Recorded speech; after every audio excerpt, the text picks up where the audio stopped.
Hi, I'm Darren with LifeSoils. I'm here today to demonstrate the benefits of utilizing compost. We have a product called Command, which is produced locally from recycled materials, so it's a sustainable product. On this plate right here, I have some soil which is native to this area. Pretty typical of a lot of Florida, in fact. Certainly here on the Central Ridge that runs right down the middle of the state, and the Brooksville Ridge also. I'm going to try and illustrate issues that we have with this soil. We all have driven around or walked around neighborhoods and seen weak areas in lawns that look very thin, stressed. Same in flower beds, etc. We may have shrubs that are yellowing, etc. A lot of that has to do with water, particularly in the drier parts of the year, times of the year, and pH as well has a lot to do with it. But I'm going to illustrate now why this type of soil is an issue.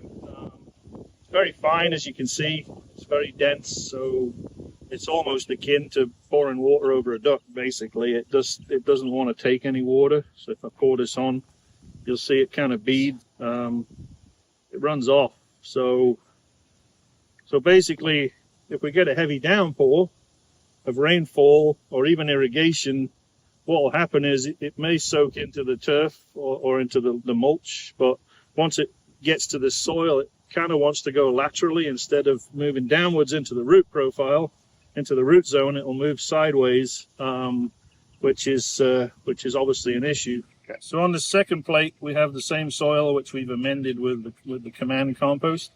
Command is organic matter. It holds about 6 times its own weight in water. So when we pour on here, it should basically, we've got some capillary attraction now.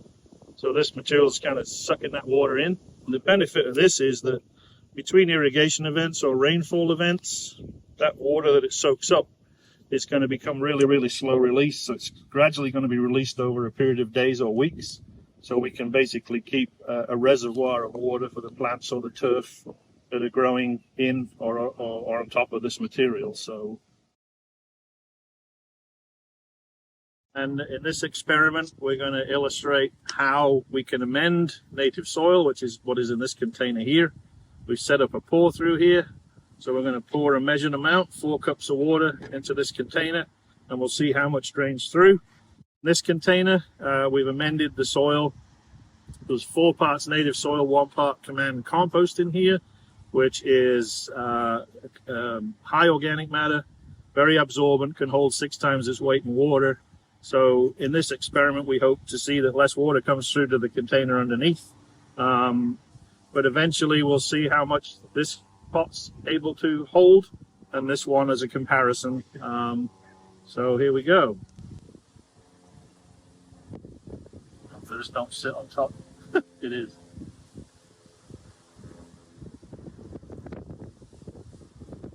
So you can see how hydrophobic that is. The water's kind of sitting on top because this soil is so dense and so fine, as we saw in the first experiment. So it might take a while to drain through.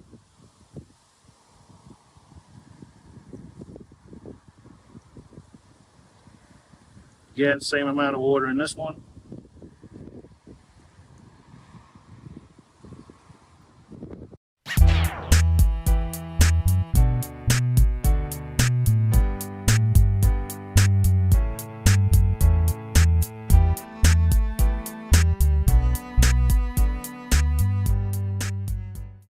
So I've gone ahead and put another 3 cups in each container. We poured 4 cups into each container initially, but the materials were so dry that they've kind of retained most of that. And obviously, when you come to a second irrigation event or a second watering, this soil will already be more saturated and hold more water to start with. So hence the fact that you can, over time, dial back your irrigation cycle times and save water and hence save money.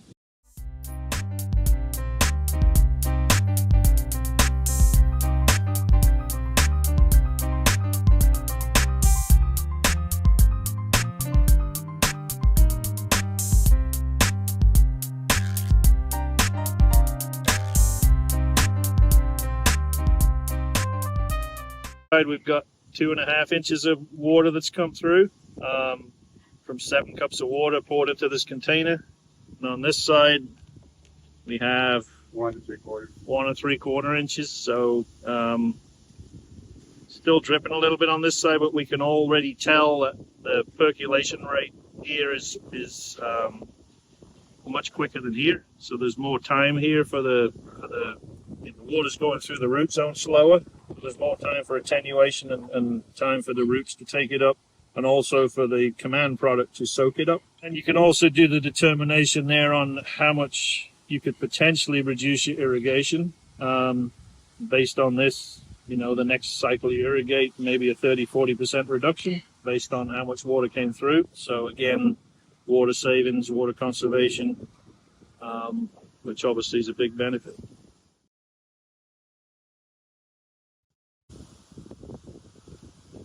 So on this side, 2 3/4 cups came through. So about 7 cups were poured in, 2 3/4 came through, drained through. Pour that back in now.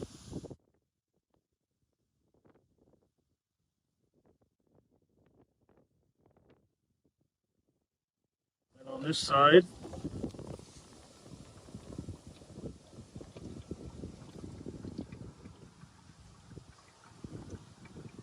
two cups. Pour that back through.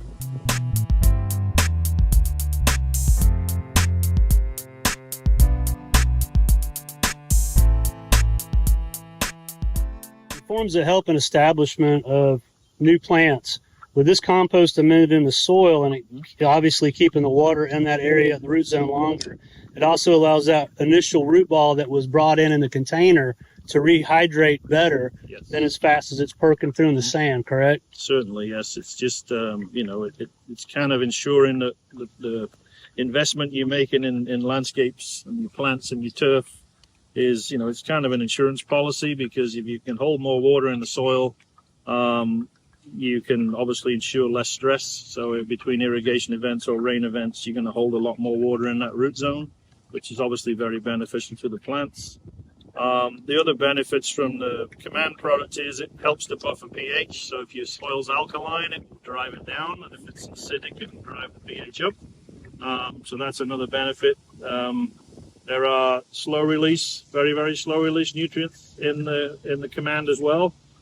Plus most of all of the minor and trace elements that plants require. So magnesium, manganese, iron, zinc, boron, everything. So they're helpful as well. On this third pour through, you can see again here that most of that came right back through. 2.5. 2.5. So retained another 1/4 inch on this side in the same time frame.